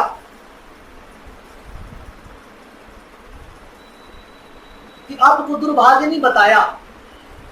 तो माँ चाहती तो बालक को बहुत उल्टी सीख दे सकती थी, लेकिन माँ ने भड़काया नहीं। कि माँ ने विष मन में नहीं घोला बालक की, कि यही कहा बेटा तेरी माँ ने जो कहा सही कहा। क्योंकि सुनीति कभी विद्वेष के बीज बालक के मन में हो ही नहीं सकती। सत्यम सुरुच्य विहितम भगवान में यद दुर्बगाया उदरे गृहीत, कि सही कहा कि मैं वास्तव में दुर्भागी हूं, अभागी हूं। अगर तेरा भाग्य बड़ा होता तो तू मेरी गोद से, मेरे गर्भ से क्यों उत्पन्न होता। बालक की बातों से मां इतनी आहत हुई कि पिता की गोद चाहिए बालक को। बालक का जब भाव जाना, माँ मुझे तप करने के लिए कहा माँ ने, तो माँ ने समझाया पुत्र अगर तप करना ही है तो इस सांसारिक पिता की गोद के लिए न कर, इस जन्म में ये पिता है, अगले जन्म में कोई और पिता होगा। अगर तप करना ही है तो इस जगत पिता की गोद के लिए कर। बालक की बात समझ में आ गई। ध्रुव जी महाराज निकल पड़े। और जब आदमी मन में भक्ति श्रद्धा को लेकर मार्ग पर निकल पड़ता है तो नारद जी जैसे सदगुरु तो मिल ही जाते हैं। नारद जी महाराज 12 अक्षर मंत्र की दीक्षा बालक को देते हैं कि बालक के भाव को जानकर अच्छी प्रकार से परीक्षा करके मंत्र दिया है कि ओम नमो भगवते वासुदेवाय।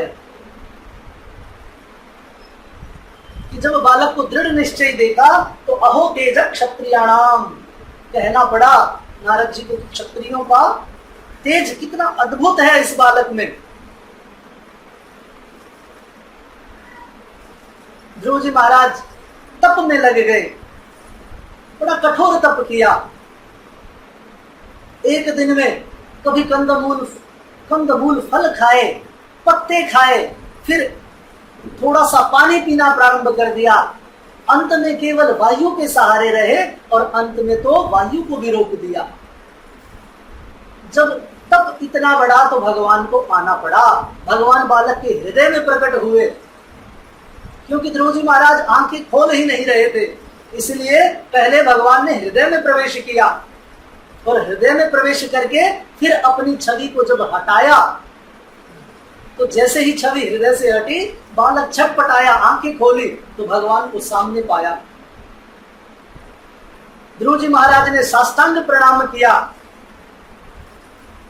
विविध स्तुतियां की। योऽन्तः प्रविश्य माम वाचमिमां प्रसुप्तां सजीवयत्य अखिल शक्ति धरस्वधाम्ना। ध्रुव जी महाराज ने विविध प्रकार से भगवान की स्तुतियां की। भगवान ने अपनी गोद में बिठाया और कहा पुत्र वर मांग।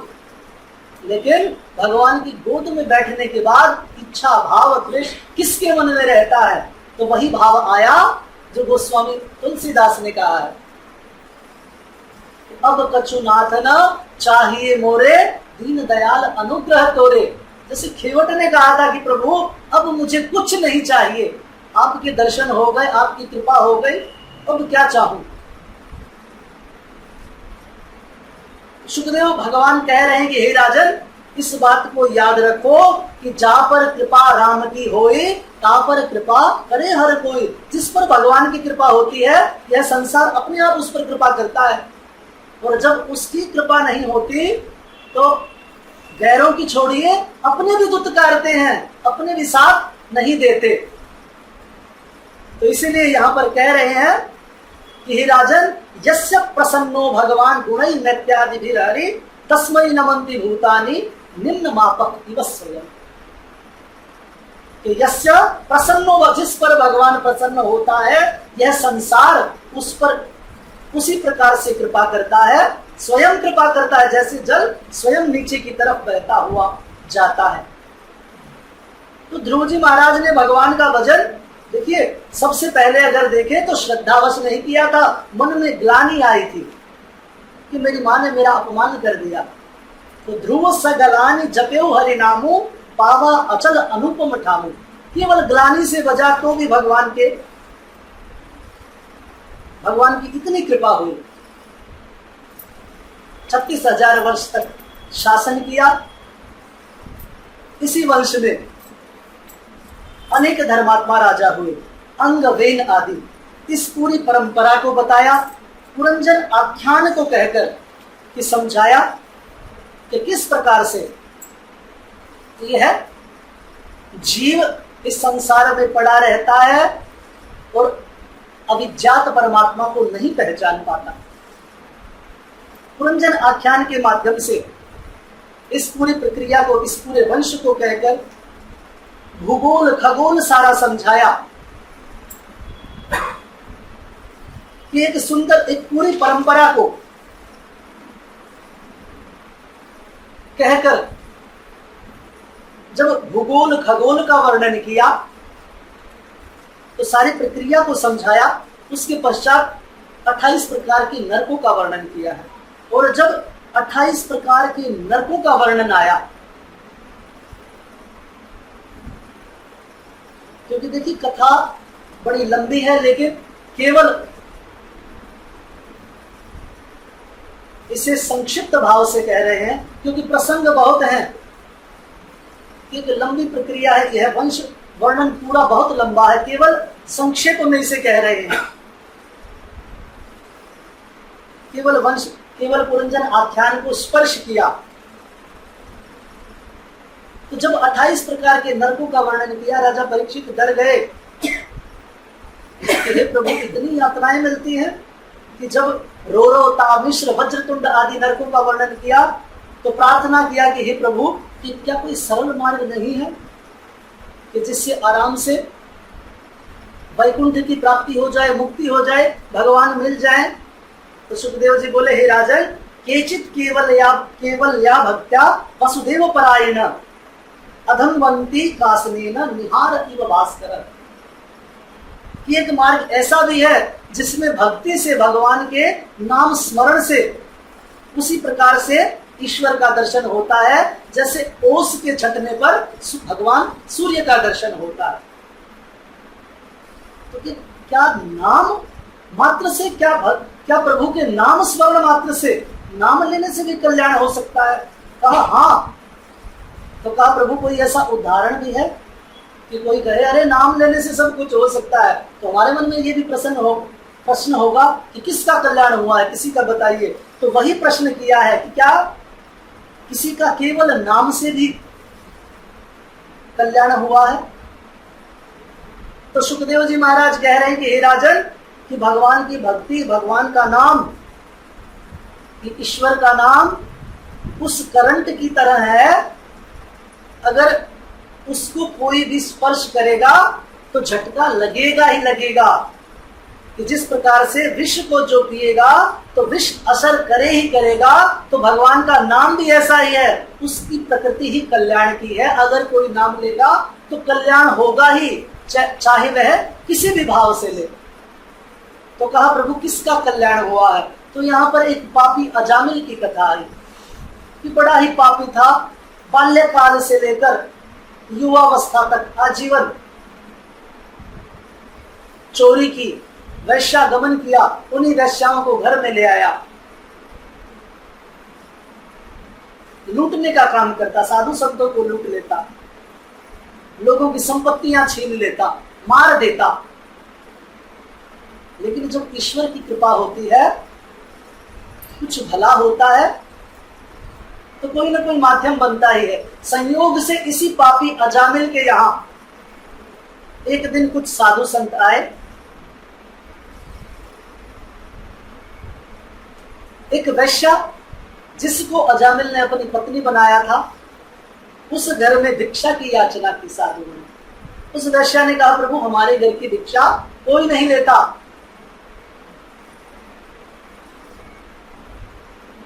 कि सबके लिए हम अछूत हैं।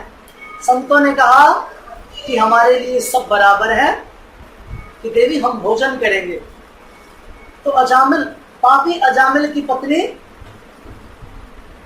जिसकी मन में श्रद्धा थी, बड़ी श्रद्धा से संतों को भोजन कराया। और जब भोजन करा रही थी तभी अजामिल आ गया। अजामिल ने क्रोध से संतों को देखा, लेकिन पत्नी सामने खड़ी थी। यह अजामिल दुष्ट था, देखिए यह बड़ा पापी था, दुष्ट था। सभी जितने भी प्रतिवेशी पड़ोसी थे सब डरते थे, क्योंकि पापी से सब डरे।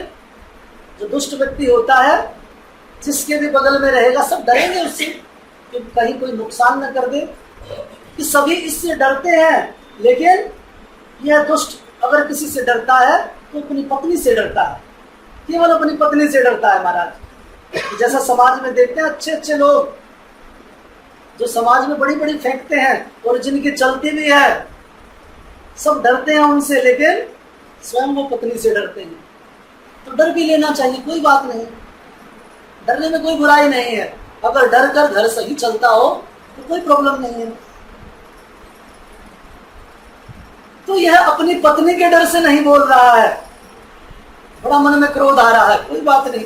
भोजन किया, तो भोजन करके संतों ने कहा कि हमने भोजन किया है, तुम्हारे घर दक्षिणा लेंगे, क्योंकि हमारा तो नियम है कि ब्राह्मण अगर किसी के घर भोजन करेंगे, संत अगर भोजन करेंगे तो भोजन के बाद दक्षिणा तो चाहिए।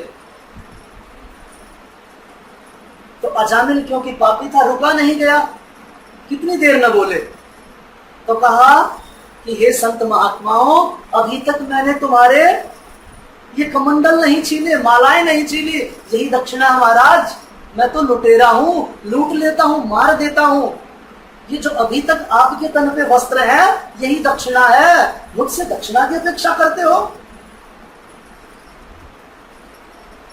तो साधुओं ने कहा, हमें तेरे धन की लालसा नहीं है, हमें तेरा पैसा नहीं चाहिए। तो कहा क्या दक्षिणा चाहिए? बोले एक ही काम करना बस,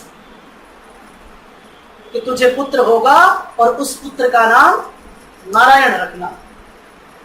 तो कहा इसमें तो कोई बात नहीं है, पैसा नहीं लगता तो कोई बात नहीं, नारायण रख दूंगा। सामान्य लिया बात, कोई संतान नहीं थी।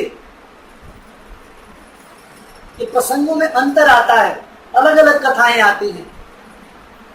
तो कहा महाराज संतों के आशीर्वाद से पुत्र ही हुआ, क्योंकि संतों ने कहा था पुत्र का नाम नारायण रख दिया। और भी पुत्र पुत्रियां हुई, और भी संतान हुई, लेकिन संतों का ऐसा आशीर्वाद कि उस नारायण में सबसे ज्यादा मन उस अजामिल पापी का लगता है। सोते बैठते उठते, आओ नारायण, खाओ नारायण, ये करो नारायण, वो करो नारायण, कि मन में और विचारों में, वाणी में नारायण नारायण नारायण नारायण यही आए। और जब अंत समय आया तो यमदूत जब लेने के लिए आए तो अपने पुत्र को पुकारना प्रारंभ कर दिया कि नारायण बचाओ, नारायण बचाओ। अब जैसे ही नारायण का नाम लिया तो वहां से भगवान नारायण के दूत आ गए वैकुंठ से। तो यमराज के दूत जब लेकर जा रहे थे तो भगवान के दूतों ने उन्हें पीटा और भगा दिया। जाकर यमदूतों ने यमराज से शिकायत की कि हमें आपकी नौकरी नहीं करनी, कि ये देखो क्या हुआ, उस पापी को लेने गए थे, हमारे साथ ये व्यवहार किया भगवान के दूतों ने। तो जब यमराज ने प्रसंग को जाना तो जानकर फिर कहा कि तुम जिस नारायण को वह पुकार रहा था, कि क्या तुमने सारा प्रसंग बताया? कि हाँ, हमने सारा प्रसंग बताया कि यह नारायण अपने बेटे को बुला रहा है, कोई भगवान को थोड़ी बुला रहा है। लेकिन भगवान के दूतों ने कहा हमें कुछ नहीं पता, कि जैसे एक अबोध बालक जब अग्नि की तरफ जाता है तो बालक नहीं जानता कि अग्नि जलाएगी या नहीं जलाएगी, बालक कुछ नहीं जानता, लेकिन अग्नि जलाएगी। करंट को अगर कोई भी हाथ लगाएगा तो उसे पता है या नहीं पता है, उसका असर होगा। तो भगवान के नाम का भी ऐसा असर है कि इतने महिमा अगर कोई यह नाम लेगा तो वह नरकगामी हो ही नहीं सकता।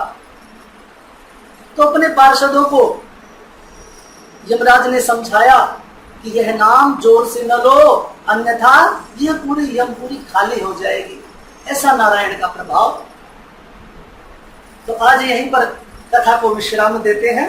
कल भगवान की जन्म की सुंदर कथा, क्योंकि कल भगवान का जन्म होगा, तो भगवान के जन्म के जैसा ही वातावरण होना भी चाहिए।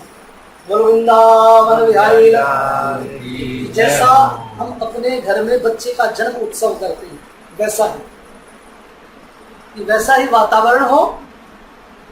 जैसे जब हमारे घर में उत्सव होता है तो हम अपने घर को सजाते हैं, तो भगवान कह रहे हैं कि भैया जब संसार में जब तुम अपने बेटा बेटियों के जन्म उत्सव बनाते हो तो मेरा जन्म उत्सव भी ऐसा ही होना चाहिए।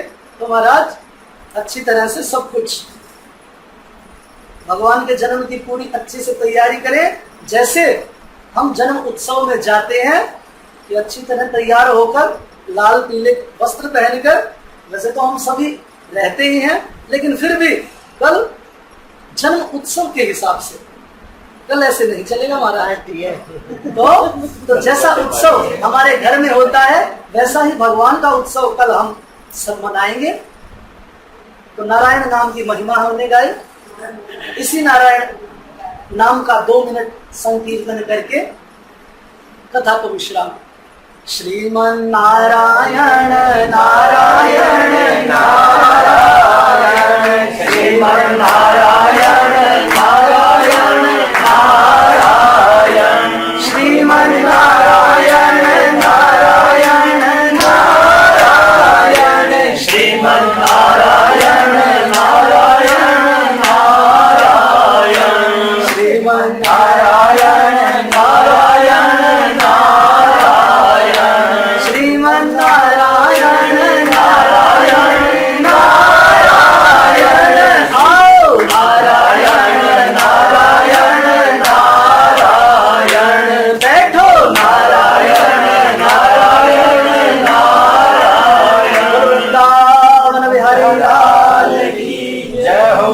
निकलेगा मेरी भक्ति का परिणाम, मेरे घर भी आएंगे भगवान। निकलेगा मेरी भक्ति का परिणाम, मेरे घर भी आएंगे भगवान।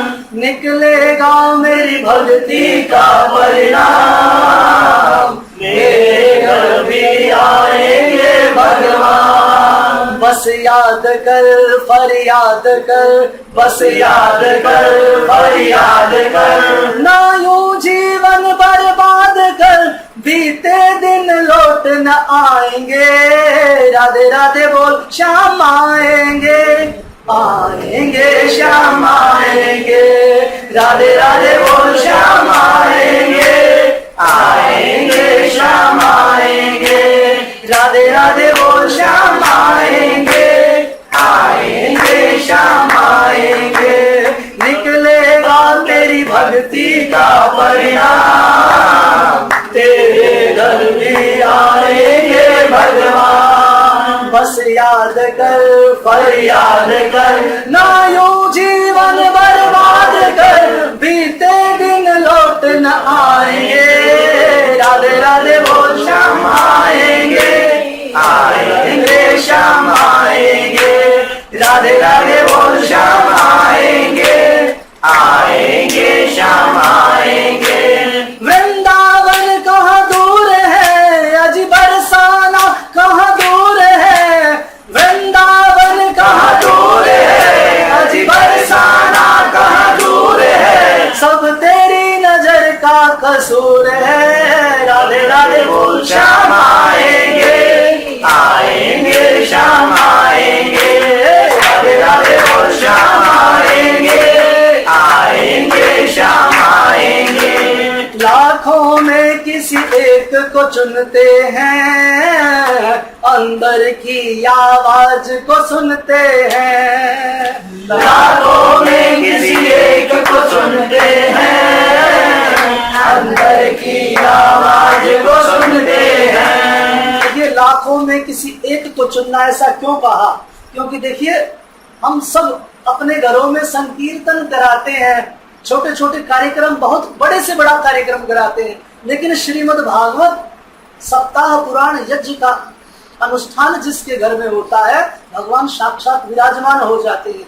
लोग चाहकर भी बार बार प्रयास करते हैं लेकिन नहीं कर पाते। इसीलिए कहा बहु जन्म समर्जितेन, बहुत जन्मों के जब पुण्यों का उदय होता है तब लाखों में से कोई एक आदमी करा पाता है। कि लाखों में किसी एक को चुनते हैं, अंदर की आवाज को सुनते हैं। लाखों में किसी एक को चुनते हैं, अंदर की आवाज को सुनते हैं। तू जान ले पहचान ले, तू जान ले पहचान ले, एक बार तू अपना मान ले, एक बार तू अपना मान ले, वो आकर गले लगाएंगे, राधे राधे बोल श्याम आएंगे, आएंगे श्याम आएंगे, राधे राधे बोल श्याम आएंगे, आएंगे श्याम आएंगे, राधे राधे बोल श्याम आएंगे,